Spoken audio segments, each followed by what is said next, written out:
மசாலா பருப்பு வடை.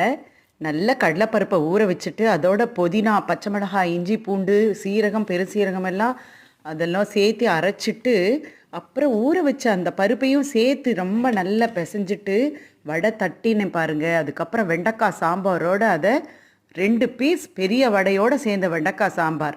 Rice avoid பண்ணிட்டேன். Protein நிறைய சேர்த்துட்டோம் நம்ம.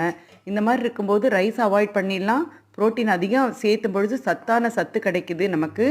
அப்புறம் சுகர்காரங்களோ இல்லைன்னா நம்ம வெயிட்டை ரெடியூஸ் பண்ணோம் அப்படின்னு நினச்சாலும் இந்த மாதிரி பண்ணி சாப்பிட முடியும். நல்ல வயிறு ரொம்பிடுச்சு. கண்டிப்பாக பசி எடுக்கவே எடுக்காது, ஏன்னா அதில் புரோட்டீன் இருக்குது.